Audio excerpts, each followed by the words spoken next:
വേറെ ഒരു മാർഗവും ഇല്ലെങ്കിൽ വീട്ടിലേക്കോ മറ്റോ വരട്ടെ. എനിക്ക് എന്തെങ്കിലും ചെയ്യാൻ പറ്റുമെന്ന് ഞാനൊന്ന് ശ്രമിച്ചു നോക്കട്ടെ. അങ്ങനെ എന്തെങ്കിലും ചെയ്യാൻ പറ്റിയ നന്നായിരുന്നു. സങ്കടാ ഇവരൊക്കെ ഇങ്ങനെ കാണുമ്പോഴേ. മോള് പെട്ടെന്ന് റെഡിയായേ. ശങ്കർജിയുടെ കൂടെ ഹോസ്പിറ്റലിൽ പോവാനാ. ഡോക്ടറെ കാണണ്ടേ നമുക്ക്? മോളെ എന്തിനാ ഡോക്ടറെ അടുത്ത് കൊണ്ടുപോകുന്ന? മോൾക്കിടയ്ക്കിടയ്ക്ക് ചില ടെസ്റ്റുകൾ ചെയ്യാറുണ്ട്. സാധാരണ ചെയ്യുന്നതാ. എന്നാ ഞാനും വരാം. അയ്യോ, അതൊന്നും വേണ്ട. മോള് മാത്രം മതി. അങ്ങനെയാ ശങ്കർജി പറഞ്ഞിരിക്കുന്നെ. മോളെ മോളെ ഹോസ്പിറ്റലിൽ കൊണ്ടുപോകുമ്പോ അമ്മമാരല്ലേ കൂടെ പോകേണ്ടത്? അപ്പൊ എങ്ങനെയാ എന്നെ മാറ്റി നിർത്തുന്ന? ഏഞ്ചൽ, പറയുന്നത് കേക്ക്. ഇങ്ങനെയൊക്കെ പറഞ്ഞാലേ. എങ്ങനെ പറഞ്ഞാല്? എന്റെ മോളെ ഡോക്ടറെ അടുത്ത് കൊണ്ടുപോകുമ്പോ ഞാൻ കൂടെ പോണം. ശങ്കർജിയോടൊക്കെ ഞാൻ പറഞ്ഞോളാം. എന്താ ഓർമ്മളെ? ശങ്കർജി ഏഞ്ചലിന് ഹോസ്പിറ്റലിൽ കൂടെ വരണമെന്നാ പറയുന്നേ. അതെന്തായാലും പ്രാക്ടിക്കൽ അല്ലല്ലോ. എന്റെ കുഞ്ഞിനെ കൊണ്ടുപോകുമ്പോ ഞാനും കൂടെ വരണം. അല്ലെങ്കിൽ മോള് പോണ്ട കേട്ടോ.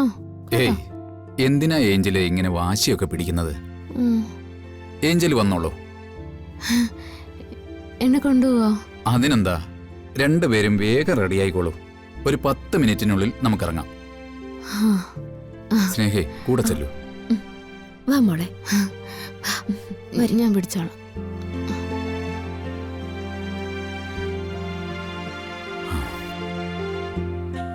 അവസാനം ഇതൊരു വലിയ ബാധ്യതയാകും ശങ്കർജി. ഓർമ്മിളെ, നഷ്ടപ്പെട്ട സ്നേഹത്തിന്റെ കണക്കുകളാ ഇവർക്കൊക്കെ പറയാനുള്ളത്. ആ നഷ്ടപ്പെട്ട സ്നേഹം ഇവർ പരസ്പരം കണ്ടെത്തുകയാണെങ്കിൽ അതിൽ കുറ്റം കണ്ടെത്തേണ്ട കാര്യമില്ല. ഇപ്പൊ നോക്കൂ, ഏഞ്ചൽ ഇപ്പൊ ഫ്രീ ആയി. അതിന് കാരണം ആ കുഞ്ഞാണ്.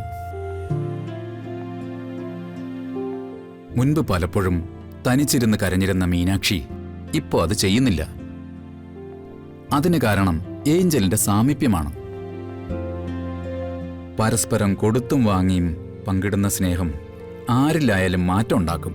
മുതിർന്നവരിലും കുട്ടികളിലും ഒക്കെ അങ്ങനെ തന്നെ. എല്ലാം സ്നേഹത്തിന്റെ പരീക്ഷണങ്ങളല്ലേ? നമുക്ക് നോക്കാം.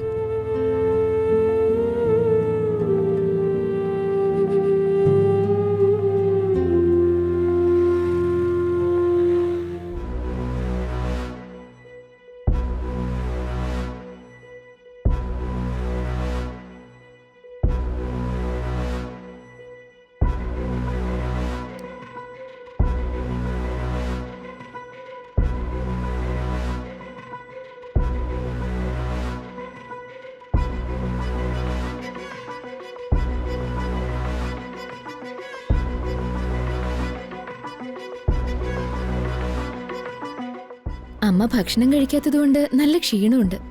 അതൊക്കെ നമുക്ക് മാറ്റിയെടുക്കാം കേട്ടോ. എന്തിനാ ഡോക്ടറെ? കൂടുതൽ ജീവിക്കാൻ ആഗ്രഹിക്കുന്നവർക്കല്ലേ മരുന്നും മന്ത്രവും ഒക്കെ വേണ്ട. എനിക്ക് മതിയായി സാർ. അങ്ങനെ പറഞ്ഞാ പറ്റില്ല. ഈ നേരത്തെ അമ്മയെ സ്നേഹിക്കാൻ ഒരാള് വന്നല്ലോ. അതും ഒരർത്ഥത്തിൽ മകളുടെ സ്ഥാനമല്ലേ? വഴിവക്കിലൂടെ പോയ ഈ കുട്ടിക്ക് തോന്നിയത് ജന്മം കൊടുത്തവർക്ക് തോന്നിയില്ല. അതുമാത്രമല്ല, എന്നെ പോലുള്ള ഒരുപാട് പേരുടെ വിധി അതാ. അമ്മ അങ്ങനെയൊന്നും പറഞ്ഞ് സങ്കടപ്പെടല്ലേ. അമ്മയ്ക്ക് ഇനി ഒരുപാട് കാര്യങ്ങൾ ചെയ്യാനുണ്ടാവും.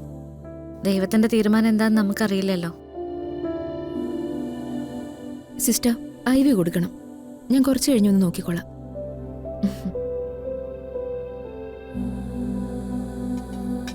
അമ്മ ഞാൻ പോരാമേ.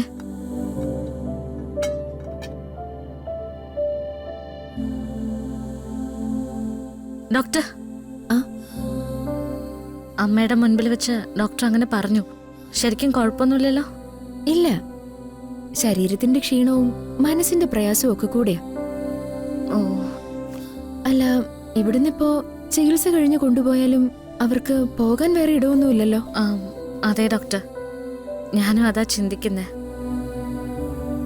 വേറെ ഒരു മാർഗവും ഇല്ലെങ്കിൽ വീട്ടിലേക്കോ മറ്റോ. വരട്ടെ. എനിക്ക് എന്തെങ്കിലും ചെയ്യാൻ പറ്റുമെന്ന് ഞാനൊന്ന് ശ്രമിച്ചു നോക്കട്ടെ. അങ്ങനെ എന്തെങ്കിലും ചെയ്യാൻ പറ്റിയ നന്നായിരുന്നു. സങ്കടാ ഇവരൊക്കെ ഇങ്ങനെ കാണുമ്പോഴേ. ഞങ്ങൾ ഈ കാഴ്ചകളൊക്കെ നിത്യേന കാണുന്നതല്ലേ. 3-4 ഉന്നത സ്ഥാനത്തിരിക്കുന്ന മക്കളുണ്ടായിട്ടും നേരാവണ്ണം ചികിത്സ കിട്ടാതെ പോകുന്ന എത്ര അച്ഛനമ്മമാരുണ്ടെന്നറിയോ? ആ, അങ്ങനെയൊക്കെ നമ്മുടെ ആളുകൾ ബോധപൂർവം അങ്ങ് മാറുകയാണ്. എന്ത് ചെയ്യാനാ? അല്ല, അമ്മയ്ക്ക് കുടിക്കാനും കഴിക്കാനും ഒക്കെ വല്ലതും? കട്ടിയുള്ള ആഹാരങ്ങൾ കൊടുക്കണ്ട. ആ IV ഒന്ന് കഴിഞ്ഞോട്ടെ. ഇപ്പൊ വേണമെങ്കിൽ ഓറഞ്ചൊക്കെ വാങ്ങിക്കൊടുക്കാം. ശരി ഡോക്ടർ. അമ്മയുടെ കാര്യത്തില് ഞാൻ സീരിയസ് ആയിട്ട് ആലോചിക്കുന്നുണ്ട് കേട്ടോ. ഞാൻ വെറുതെ പറഞ്ഞല്ല.